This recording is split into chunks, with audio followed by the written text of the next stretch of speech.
In the dry heat of Western Australia in 1932, the wheat fields looked less like farms and more like a battlefield drawn by drought.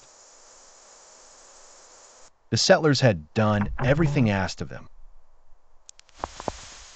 They had cleared the land, planted the crops, and waited for rain that never seemed to stay. Then the emus arrived in numbers so vast they made the horizon move. Mara Flynn, a young field clerk with a careful mind and a stubborn heart, was the first to notice that the birds were not simply passing through.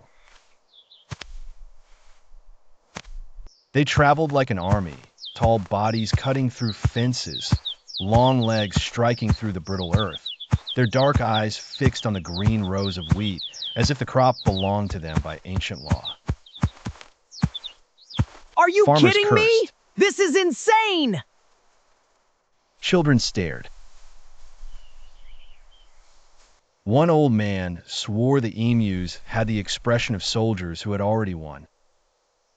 The government sent soldiers to solve the problem. Among them was Sergeant Ellis, a war veteran who had survived France and expected nothing more absurd in life. He brought machine guns, orders, and a confidence that seemed to draw strength from his polished boots. Mara was assigned to record the effort, which she considered foolish from the first day. The men believed the birds would scatter at the sound of fire.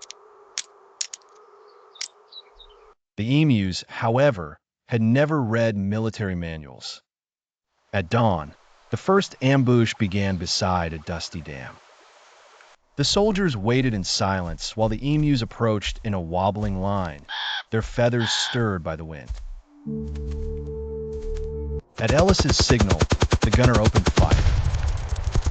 The birds burst apart in a storm of movement, but instead of collapsing, they ran impossible distances, low and fast, and strangely coordinated. One machine gun jammed. Another slipped from a truck that lurched in the rough ground. By the time the smoke cleared, most of the emus were gone, and the damaged wheat still stood under the sun, untouched by victory. The campaign became a series of humiliations. The birds crossed fences, vanished in a scrub, and returned where least expected. They seemed to understand the terrain better than the men did, using gullies, shadows, and timing with unsettling intelligence. Mara watched Ellis grow quieter each day, his certainty replaced by irritation and something darker, respect.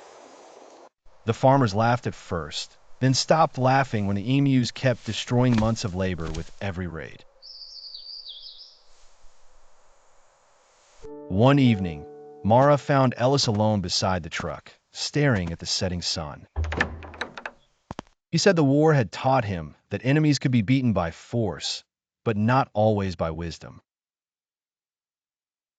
Mara replied that the land had its own logic, and the emus were simply following it better than anyone else. He almost smiled at that. The final attempt ended not with a triumph, but with silence.